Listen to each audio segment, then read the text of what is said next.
거룩하신 주님의 이름으로 여러분께 이 말씀을 드립니다. 오늘 말씀의 시작은 소록도 봉사로 시작해 보겠습니다. 지난주 월요일부터 수요일까지 2박 3일 동안 소록도 봉사가 진행되었습니다. 하나님의 은혜 속에서 잘 마무리되었습니다. 현장에서 섬기신 모습, 또 여러분 여기서 중보기도 해주신 덕분에 그걸 통해서 하나님의 은혜 속에서 잘 마무리되었습니다. 정말 잘 마무리되었습니다. 날씨를 많이 걱정했습니다. 아시는 대로 그 전주까지 폭염이었는데 그래도 견딜 만한 정도의 날씨였습니다. 오히려 더 생각보다 조금 좋아졌다 이런 느낌을 받는 그런 날씨였습니다. 큰 사건이나 사고도 없었습니다. 그리고 순간순간 감동되는 부분들도 많았습니다. 그리고 목사로서 개인적으로 상황을 파악하는 그런 것도 생겼습니다. 목사님들과 교제하면서 이야기하다 보니까 다음번에는 이렇게 할 수 있구나 정도까지 파악하게 되었습니다. 여러모로 유익한 시간이었다 하는 생각이 들었어요. 자, 그렇다면 이제 봉사는 끝났는데 봉사 이후에 우리는 무엇을 해야 될까 이런 생각을 해봅니다. 소록도 봉사는 끝이 났는데 그럼 무엇을 해야 될까? 일단 끝났으니까 쉬자 이렇게 해야 될까요? 우리는 쉬자고 해야 될까? 어제가 제 81주년 광복절이었습니다. 아시는 대로 1945년 8월 15일에 우리는 광복을 맞이하게 되었습니다. 자, 그러면 광복 이후에 그때 사람들은 무엇을 했을까요? 나라가 광복되었습니다. 해방이 되었습니다. 자, 그러고 나서 그 해방을 맞이한 사람들은 뭘 해야 된다고 생각했을까요? 그들도 쉰다고 생각했을까요? 이제 광복되었으니까 좀 쉬자고 그랬을까? 그렇지 않을 것입니다. 무언가를 계속해서 했을 것입니다. 그런 얘기죠. 우리도 무언가를 계속해야 되는데 이 생각을 하게 됩니다. 이웃 사랑의 실천을 목표로 소록도 봉사를 마친 이후인데 무엇을 해야 되는지를 계속 고민하게 됩니다. 그런데 의도하지는 않았지만 너무 적절한 말씀이 오늘 본문에 나타난다 이런 생각을 했습니다. 그저 마태복음의 내용을 순서대로 살펴보는 중에 다루는 본문이란 거 여러분 잘 알고 계시잖아요. 어떤 특별한 의도를 가지고 갑자기 이쪽 본문 갔다 저쪽 본문 갔다 가는 게 아니라 그냥 순서대로 살펴보는 중에 다루는 본문이 오늘 본문인데 필요한 말씀을 주신다고 그렇게 여겨집니다. 저랑 같이 아침에 지난주 월요일에 소록도 봉사를 출발할 때 생각해 보세요. 8월 11일 월요일에 새벽 예배를 제가 설교하는데 그때도 마찬가지죠. 저는 누가복음을 순서대로 그냥 진행할 뿐이었습니다. 근데 그때 다룰 본문이 누가복음 5장 12절에서 16절 말씀인데 이 본문이 바로 예수님께서 한센병자를 치료해 주시는 그 장면이었습니다. 소록도 봉사를 앞두고 너무나 적절한 말씀을 주셨다라는 생각을 하게 되는데 오늘 주일 설교를 통해서도 너무나 적절한 본문을 주셨다 이런 생각을 합니다. 무엇을 해야 하는지에 대한 것보다 먼저 어떤 마음과 어떤 태도로 살아야 하는지를 분명하게 말씀해 주시는 내용이 오늘 본문이다라고도 말씀드릴 수 있어요. 이웃 사랑을 포함해서 하나님의 말씀에 순종하는 사람의 마음, 그 태도가 어떠해야 하는지에 대해 집중하면서 오늘 말씀을 살펴보고자 합니다. 좀 더 단순화시키면 현상보다 본질에 집중하고자 하는 그런 마음으로 말씀을 살펴보고자 합니다. 특별히 오늘 본문은 산상강화 중에서 반대 명제로 잘 알려진 그런 내용입니다. 여러분도 익숙하게 봐왔던 그 내용, 소위 반대 명제라고 불리는 그 내용이거든요. 뭐뭐 하는 것을 너희가 들었으나, 기존의 율법의 내용입니다. 뭐뭐 하라는 것을 너희가 들었으나 나는 너희에게 이르노니 이렇다라고 하면서 다른 말씀을 주시는데 그걸 이제 반대 명제라고 표현하는데 그 내용들이 뒤에 계속 이어지는 거죠. 5장 48절까지 길게 총 6개가 등장하는데 오늘은 그 가운데 5장 30절까지 두 가지만 살펴보도록 하겠습니다. 그래서 오늘 설교의 제목이 더 나은의 첫 번째입니다. 다음 시간에는 그 6개 반대 명제 중에 3, 4, 5, 6번을 다루면서 더 나은의 두 번째란 제목으로 다음 주에 말씀을 드리겠습니다. 자, 본문을 보시면 오늘 본문은 팔복에 대한 말씀 그리고 소금과 빛에 대한 말씀에 이어서 등장하는 그런 내용이죠. 두 말씀 모두 전체적으로 천국, 하나님의 나라, 하나님의 다스림과 관련된 그런 말씀이다라고 이미 제가 말씀을 드렸습니다.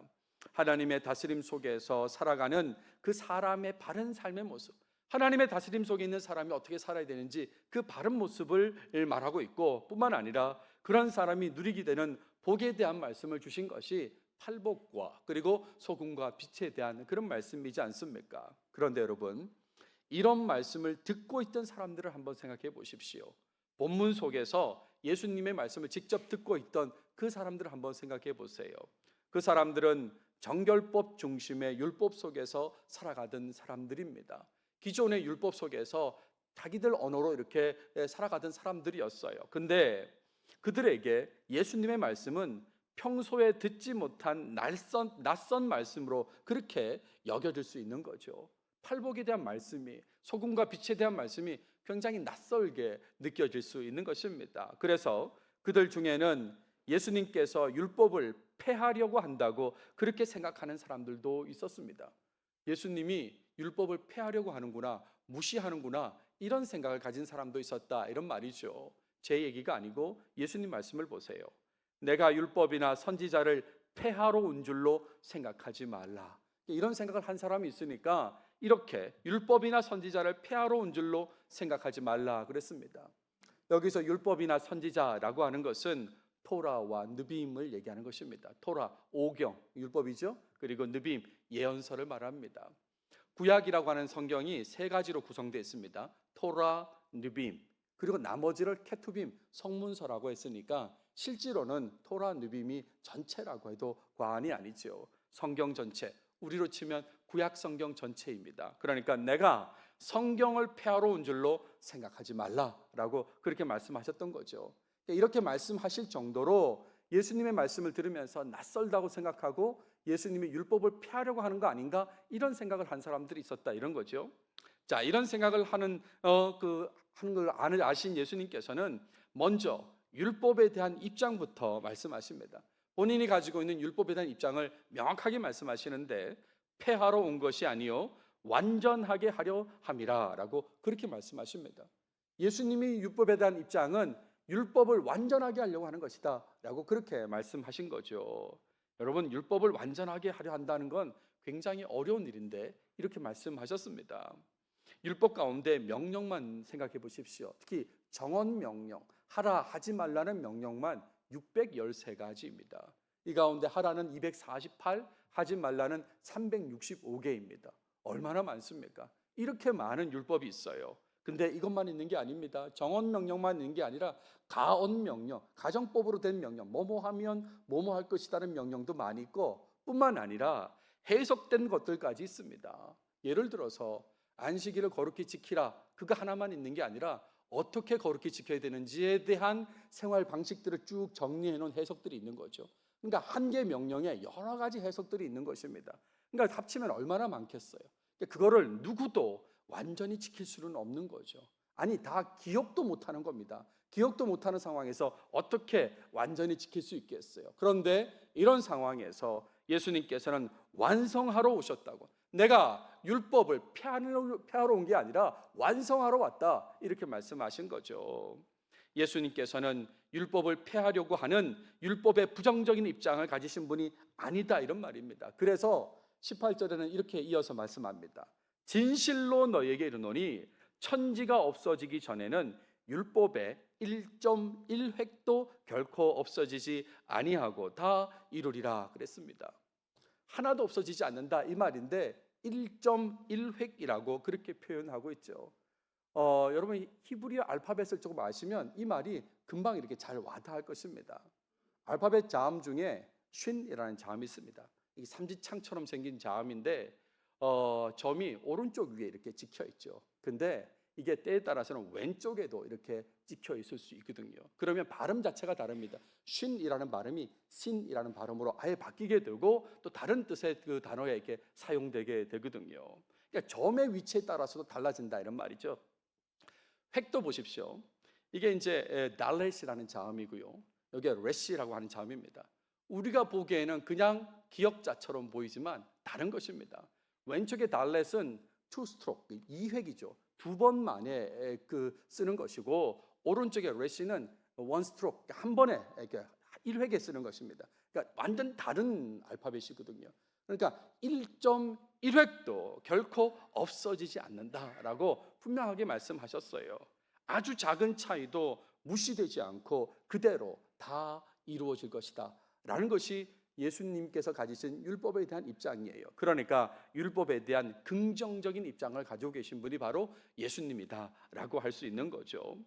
그러면서 19절에 이렇게 말씀하십니다. 그러므로 누구든지 이 계명 중에 지극히 작은 것 하나라도 버리고 또 그같이 사람을 가르치는 자는 천국에서 지극히 작다 그랬어요. 천국에서 지극히 작다.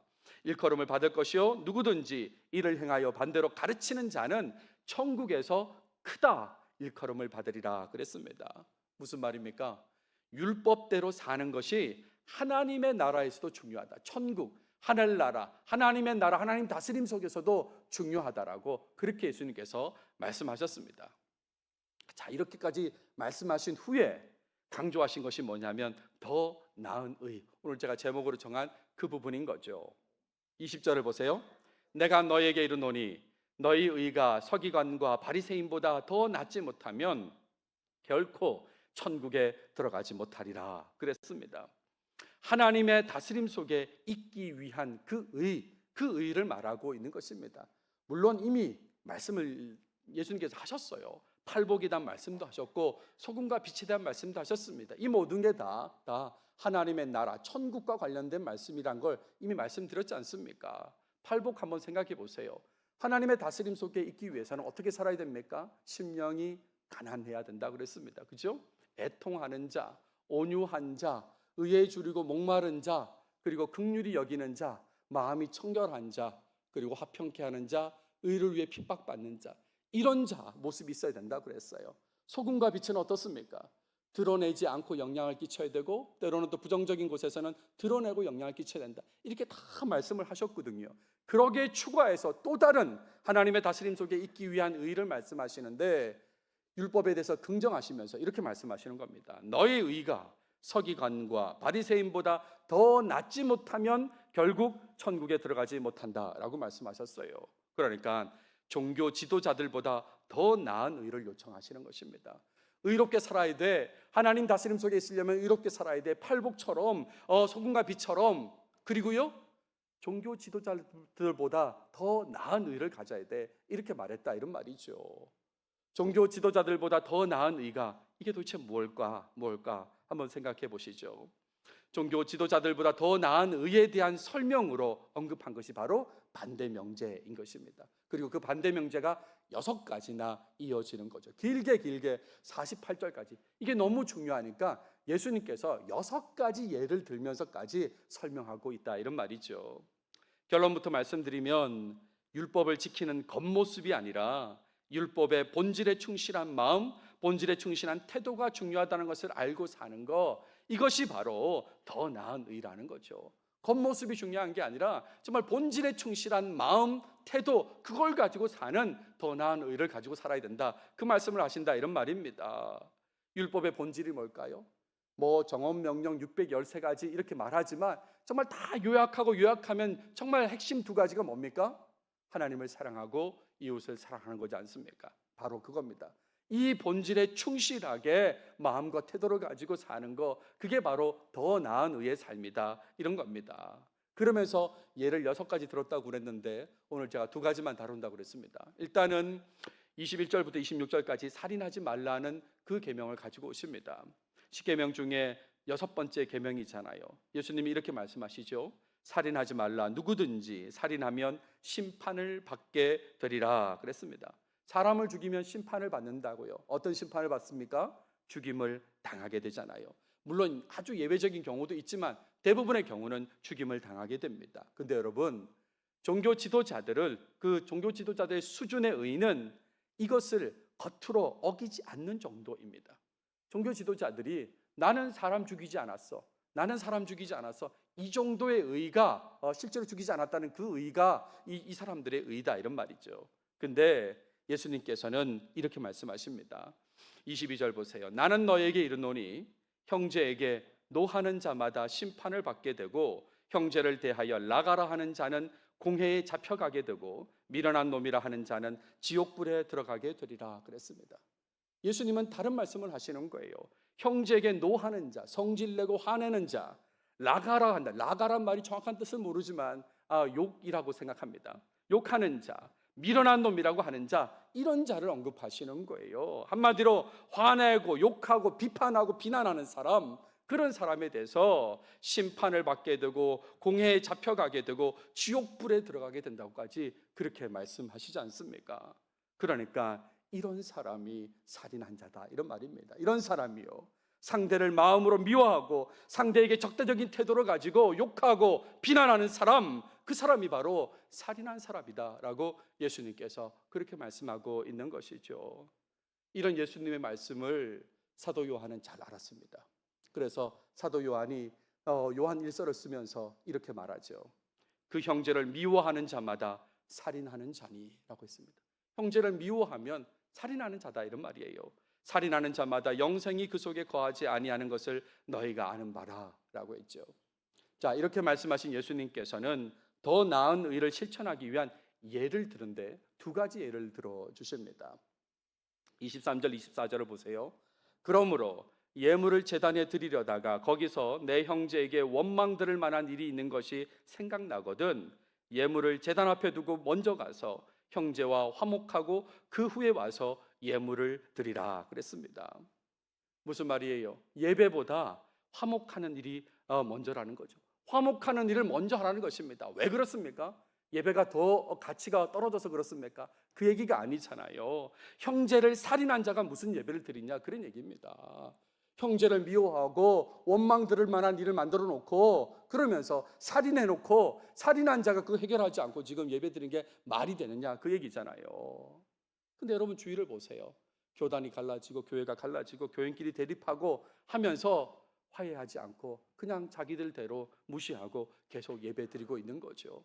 살인한 채로 예배하지 말라고 했음에도 불구하고 관계없다고, 우리는 그거 살인 아니라고 자기 스스로 생각하면서 그냥 예배를 계속 진행하고 있는 모습이 있다, 이런 말입니다.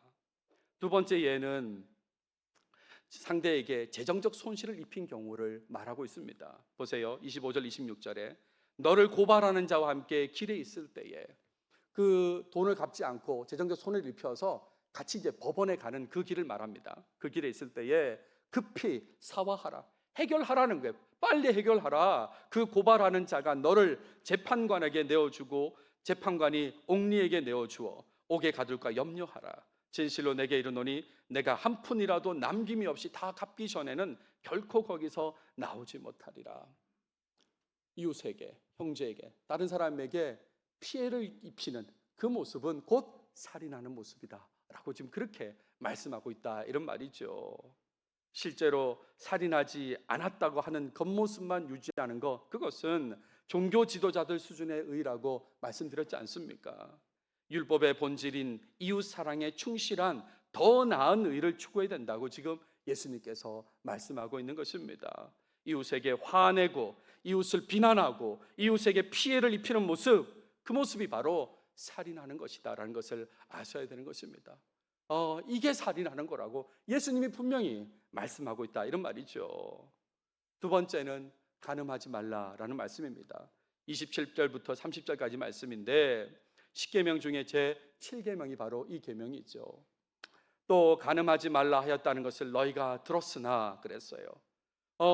정말 익숙하게 알고 있는 계명이죠. 그 당시 사람들도 우리도 익숙하게 알고 있는 계명이 바로 간음하지 말라는 것입니다. 종교 지도자들 수준의 의라고 하는 건 이것 역시 겉으로 어기지 않는 것입니다. 겉으로 나는 간음하지 않았어 라고 하는 그 수준인 것이죠. 근데 이에 대해서 예수님께서는 두 가지 말씀을 하시는데 이렇게 먼저 말씀하십니다. 28절에서 나는 너희에게 이르노니 음욕을 품고 여자를 보는 자마다 마음에 이미 간음하였느니라 라고 그렇게 말하죠. 우리 본문에는 남자가 여자를 보는 것을 말하는데 여자가 남자를 보는 것도 거꾸로 적용할 수 있을 것입니다. 어쨌든 이성을 보고 음욕을 품는 게 바로 간음했다 이렇게 말씀한다, 이런 말이죠. 마음으로, 생각으로 음욕을 품은 것만으로도 간음했다고 그렇게 생각해야 된다고 예수님께서 말씀하십니다. 그리고 두 번째 이런 말씀도 하세요. 만일 내 오른 눈이 너로 실족하게 하거든 빼어 내버리라. 내 백체 중 하나가 없어지고 온몸이 지옥에 던져지지 않는 것이 유익하며 또한 만일 내 오른손이 너로 실족하게 하거든 찍어 내버리라. 내 백체 중 하나가 없어지고 온몸이 지옥에 던져지지 않는 것이 유익하니라 라고 그렇게 말씀하죠. 여기서 왜 오른눈, 오른손이라고 그렇게 했을까? 뭔가 나쁜 것을 볼 때 오른눈만 보지는 않지 않습니까? 왼쪽 눈도 볼 텐데 왜 오른눈이라고 했을까라고 하면 오른쪽이라는 말이 당시 정서에서는 더 중요하다고 여기는 곳입니다. 그러니까 중요한 부분을 언급하면서 말하는 거죠. 그 중요한 부분이 없어지고 지옥에 안 들어가는 것이 낫지 않느냐, 지금 그 말씀을 하시는 거거든요. 무슨 말입니까? 단호한 결단이 필요하다 이런 말이죠. 생각으로 음욕을 품어도 가늠한 것이니까 그거를 그렇게 하지 않으려면 단호한 결단이 필요하다 이렇게 말하고 있다 이런 말입니다. 실제로 가늠하지 않았다고, 육체적인 접촉이 없었다고 하는 겉모습만 유지하는 것은 종교 지도자들의 수준의 의인 것이죠. 율법의 본질인 하나님 사랑에 충실한 더 나은 의를 추구해야 된다라고 예수님을 말씀하십니다. 하나님 앞에서 거룩하지 못한 모습, 이성에 대해서 음욕을 품고 유혹에 넘어지는 모습, 그 모습이 간음하는 모습이란 것을 아셔야 된다 이런 말이죠. 여러분, 이런 내용이 앞으로 4개 더 반대 명제로 소개됩니다. 오늘은 2번째까지 하고 다음 시간에 3, 4, 5, 6번을 다루겠습니다. 오늘 본문은 분명하게 말하고 있어요. 예수님께서는 율법을 폐하려고 하신 분이 아니라 율법을 완성하려고 하신 분이다 라고 분명히 말씀하고 있고, 그러면서 예수님의 강조점은 더 나은 의라는 거죠. 더 나은 의. 그리고 이 더 나은 의를 위해서 필요한 것은 율법의 본질에 충실한 것이다 라고 그렇게 말할 수 있습니다. 하나님 사랑, 이웃 사랑에 충실한 마음, 그 충실한 태도, 이런 게 중요하다고 예수님께서 말씀하는 거죠. 이런 내용으로 오늘 적용점으로 말씀드리고 싶은 것은 이런 거예요. 예수님의 제자로서 예수님께서 강조하신 삶, 그 삶의 모습으로 살아가려고 노력해야 된다. 오늘 예수님께서 강조하셨지 않습니까? 그러니까 그 강조하신 모습, 그 모습대로 제자라면 살아가려고 해야 된다, 이 얘기입니다. 예수님께서는 종교 지도자들이 보여주는 겉모습만 갖춘 의를 원하지 않으십니다. 율법의 본질과 관계없이 겉으로 율법을 어기지 않았다는 사실, 그 사실에만 머물러 있는 모습, 그 모습을 원하지 않으셨다 이런 말이에요. 예수님의 제자라면 더 나은 의를 추구하셔야 됩니다. 더 나은 의를 추구하셔야 돼요. 그 모습이 천국, 하나님의 나라, 하나님의 다스림에 어울리는 모습이기 때문에 그렇습니다. 권위 있게 가르치시는 예수님을 강조하는 이 마태복음은 하나님의 나라, 하늘나라를 강조하지 않습니까? 거기에 어울리는 모습이 바로 더 나은 의를 추구하는 삶이다 이런 말이에요. 예수님께서는 매우 강력하게 말씀하셨습니다.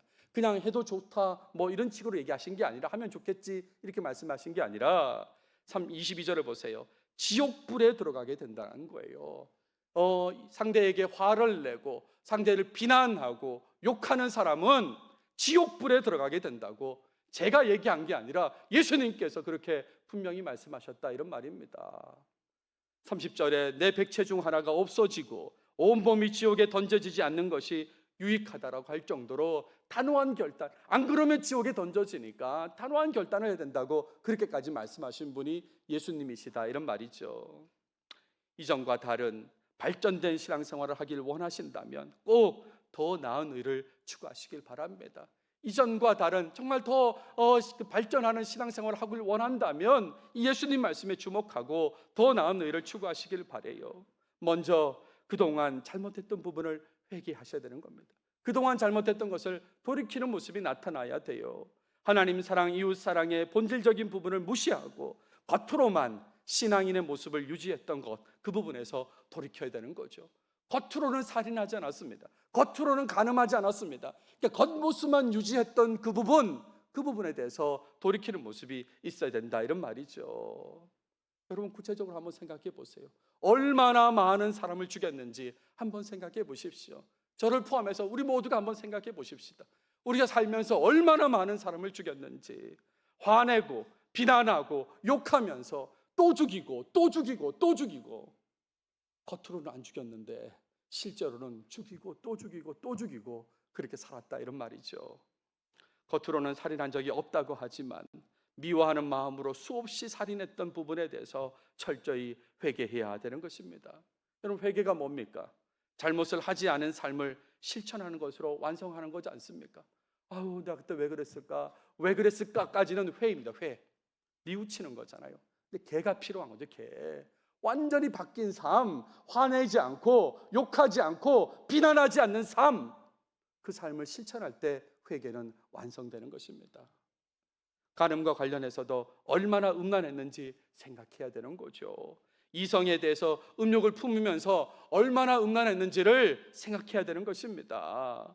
겉으로는 간음한 적이 없다고 하지만 눈과 손으로 음욕에 넘어졌던 부분에 대해서 철저히 회개하는 모습이 나타나야 되는 거죠. 그동안 내 눈을 빼야 했다면 몇 개나 빼야 됐을까? 몇 개나. 어떤 분이 그렇게 말씀하셨어요. 자기 눈이 여러 개 있었다면 한 6천 개 정도는 뺐어야 된다, 이렇게 말씀하는 분이 있는데, 여러분 도대체 눈을 몇 개나 뺐어야 됩니까? 이런 부분에 대해서 돌이키는 모습이 나타나야 되는 거죠. 더 나은 의를 추구하기 위해서 회개해야 되는 것입니다. 여러분, 예수님의 가르침이 얼마나 권위가 있는지 충분히 느끼시면 좋겠어요. 마가복음이 강조하는 게 그거라고 그랬지 않습니까? 권위 있게 가르치시는 예수님. 예수님의 가르침이 얼마나 권위가 있는지 팔복만 보더라도, 소금과 빛에 대한 말씀만 보더라도, 그리고 오늘 이 말씀 반대 명제만 보더라도 얼마나 예수님 말씀이 권위가 있는지, 세상에서 다른 사람을 할 수 없는 그런 말씀을 하시지 않습니까? 팔복의 삶, 소금과 빛의 삶에 이어서 율법의 본질에 충실한 삶, 마음과 태도에 있어서 철저히 하나님 사랑과 이웃 사랑으로 가득 찬 삶, 그런 삶을 살아야 된다고 예수님께서 말씀하시는 겁니다. 생각으로도 하나님 사랑과 이웃 사랑에서 벗어나지 않으려고 해야 하는 것입니다. 제가 오늘 말씀의 시작을 뭘로 시작했습니까? 소록도 봉사가 끝난 후에 무엇을 해야 되나 고민한다고 그랬는데, 더욱 본질에 충실한 삶, 더 나은 의를 추구하는 삶, 이런 삶을 살아야 된다고 말씀드리고 싶습니다. 이웃 사랑 실천 후에 누군가를 비난하며 살인한다, 이 가능합니까? 소록도 봉사를 하고 이웃 사랑을 실천한다고 해놓고 끝난 다음에 다시 제자리로 돌아와서 누군가를 비난하고 그러면서 그 사람을 살인하고 있다, 이게 어떻게 말이 되냐, 이런 말입니다. 이웃 사랑을 실천한 후에 이성에 대해 음욕을 품으면서 간음을 하고 있다, 이게 말이 되냐, 이런 말이죠. 이게 말이 되냐고요. 이렇게 살면 안 된다는 겁니다. 이렇게 살면, 이미 넘어졌으면 어떻게 될까요? 넘어졌다면, 죄를 지었다면 빨리 돌이켜야 되는 거죠. 빨리 돌이켜야 되는 것입니다. 예수님께서 강조하시는 더 나은 의를 추구하는 삶, 그 삶을 살아야 된다, 이런 말이에요. 이 길을 가는 게 매우 힘들 것입니다. 익숙하지도 않고요. 그리고 사탄은 우리를 계속해서 공격할 것입니다. 말씀드렸죠? 사탄은 성실합니다. 한두 번 하고 마는 게 아닙니다. 성실하게 우리를 공격하고 대충 공격하지 않습니다. 뭘 건드려야 무너지는지 잘 알고 있습니다. 끊임없이 공격하니까 그럼에도 불구하고 굳건히 서 있어야 되는 게 얼마나 힘들겠어요. 예수님을 따르는 자로서 예수님을 위해서 기꺼이 더 나은 의를 추구하려고 해야 합니다. 하나님의 나라, 하나님의 다스림에 어울리는 삶, 거룩한 삶, 그 삶을 살아야 되는 거죠. 이게 여러분한테 큰 부담으로 온다면 주님이 내게 오늘 거룩한 부담을 주시는구나 라고 그렇게 받아들이셔야 되는 거예요. 여러분, 마음대로 예수님의 말씀을 왜곡하지 않길 바랍니다. 이 예수님의 분명한 말씀을 마음대로 왜곡하지 않길 바랍니다. 이 말이 그렇다는 거지 뭘, 어떻게 그대로 살아, 말이 그렇다는 거지, 이렇게 왜곡하지 마십시오. 아니, 겉으로 안 하는 게 어디야? 혹시 이런 분 계십니까? 아니, 겉으로 살인하지 않고 겉으로 간음하지 않는 게 어디냐고 이렇게 말하실 분이 있다면 그것도 멈추시기 바랍니다. 여러분, 예수님 앞에서 이렇게 말씀할 수 있겠습니까? 예수님, 겉으로 안 하는 게 어딥니까? 우리가 어떻게 감히 그분 앞에서 그렇게 얘기할 수 있어요? 아니, 나만 그러는 거 아닌데? 이렇게 말할 수 있겠습니까? 아니면 원래 지키기 힘든 말씀이야, 산상강화의 그 말씀은 원래 지키기 힘든 말씀이라고 혹시 이렇게 말씀하실 분 계세요? 같은 산상강화 내용 중에 이런 내용이 있습니다. 7장 7절 보세요. 구하라, 그리하면 너에게 주실 것이요, 찾으라, 그리하면 찾아낼 것이요, 문을 두드리라, 그리하면 너에게 열릴 것이니. 혹시 이 말씀 지키기 힘든 말씀이라고 생각하십니까? 그렇지 않죠, 그죠? 그렇다면 똑같이 보셔야 되는 거죠. 하나님의 말씀을 부분적으로 선택하고 그러면 곤란한 것입니다. 저건 내가 힘드니까 선택하지 않고 이건 하고 싶으니까 선택하고 하나님 말씀을 그렇게 하면 안 되는 것입니다. 한순간이라도 더 예수님께서 원하시는 삶, 그 삶을 살려고 더 나은 의를 추구하려고 노력하시는 여러분들이 다 되시길 바랍니다. 실패하고 넘어진다면, 그렇다면 괜찮다고 쉽게 생각하지 않으시길 바라요. 그래, 뭐 나만 넘어지는 것 아닌데 뭐 괜찮다고, 그럴 수 있지 뭐 라고 생각하지 마시고 안타까워하고 아파하고 그러면서 철저히 돌이켜야 되는 것입니다. 내가 어쩌다가 여기서 넘어졌을까? 내가 어쩌다가 이렇게 잘못됐을까? 아파하고 안타까워하면서 즉시 돌이키는 모습을 보여야 되는 것입니다. 여러분, 그렇게 돌이킨 사람들의 모임을 한번 생각해 보십시오. 정말 더 나은 일을 추구하면서 잘못된 것으로부터 돌이킨 사람들의 모임을 생각해 보세요. 하나님의 다스림이 매우 강하게 느껴지지 않겠습니까? 정말 주님의 공동체로서 하나님 다스림 속에 있다는 걸 느끼지 않겠냐, 이런 말입니다. 이웃사랑을 강조하는 올해입니다. 말씀의 본질에 충실한 교회가 되길 바랍니다. 정말 말씀의 본질에 충실한 교회가 되길 바랍니다. 겉모습만 유지하는 것이 아니라 마음과 생각에서부터 더 나은 의를 추구하며 그렇게 살아갔으면 좋겠습니다. 정말 마음에서부터 내 태도 자체가 하나님 사랑, 이웃 사랑에 맞춰져 있으면 좋겠다, 이런 말입니다. 소록도에서 여러 가지 일들이 있었습니다만 그래도 목사로서 제가 예배 인도를 2번 했기 때문에 예배가 자꾸 생각이 나는 거예요. 그곳에서 그곳 주민들과 같이, 성도들과 같이 예배를 드렸거든요. 새벽 예배도 드리고 수요 예배도 드렸습니다. 이렇게 제가 메시지도 전하고 예수님께서 모퉁이돌 되심에 대한 메시지를 전하고 믿음과 정직에 대한 말씀도 드렸습니다. 그리고 우리 교인들은 아까 우리 헌금 특송을 했던 그 특송은 수요 예배 때 특송을 한 거고요. 새벽 예배 때는 우리가 떠나기 전에 불렀던 그 찬양으로 특송을 했습니다. 이곳에 오셔서 이곳에 앉으소서 이곳에서 드리는 예배를 받으소서 주님의 이름만이 오직 주의 이름만 이곳에 있습니다. 이렇게 찬양하고 설교하고 예배를 했습니다. 주님 이곳에 계신다고, 소록도 중앙교회 이곳에 주님 계신다고, 힘든 삶을 살아계신 분들 앞에 주님 이곳에 계신다고, 주님이 모퉁이돌 되신다고, 믿음으로 살아야 된다고 그렇게 말씀을 전했는데, 그랬는데 퇴보하는 모습을 보인다. 이해가 되십니까? 이렇게 예배를 드리고 이웃사랑을 실천해 놓고 다시 돌아와서는 누구를 비난하고 욕하면서 살인을 저지르고 음욕을 품으면서 간음을 저지르고, 이게 이해가 되시냐, 이런 말입니다. 소록도 봉사가 무사히 잘 끝나기를 중보 기도해 놓고 그리고 끝난 다음에는 다시 살인을 하고 간음을 하고, 이게 이해가 되십니까? 그렇지 그 이해가 안 되신다면 멈추셔야 되는 거죠. 부디 항상 더 나은 의를 추구하는, 본질에 충실한, 예수님께서 원하시는 더 나은 의를 추구하는 목양교회 모두가 되시길 바랍니다. 기도하겠습니다. 하나님 감사합니다. 오늘도 우리에게 마태복음을 통해서 말씀해 주셔서 감사합니다. 특별히 예수님께서 더 나은 의에 대해서 말씀하시는 것에 주목해서 말씀을 나누었습니다. 하나님, 주님을 따르는 자로서 이 말씀에 순종하는 모습이 우리 삶에 나타나게 도와주시옵소서. 지금까지는 내게 익숙한 대로 살아왔다면 하나님, 이제는 그 모습을 멈추게 하시고 주님이 원하시는 모습으로 바뀌게 도와주시옵소서. 쉽게 화내고 쉽게 비난하고 하면서 살인하는 모습이 내 삶에 사라지게 하시고, 또 음욕을 품으면서 간음하는 모습도 사라지게 해 주시옵소서.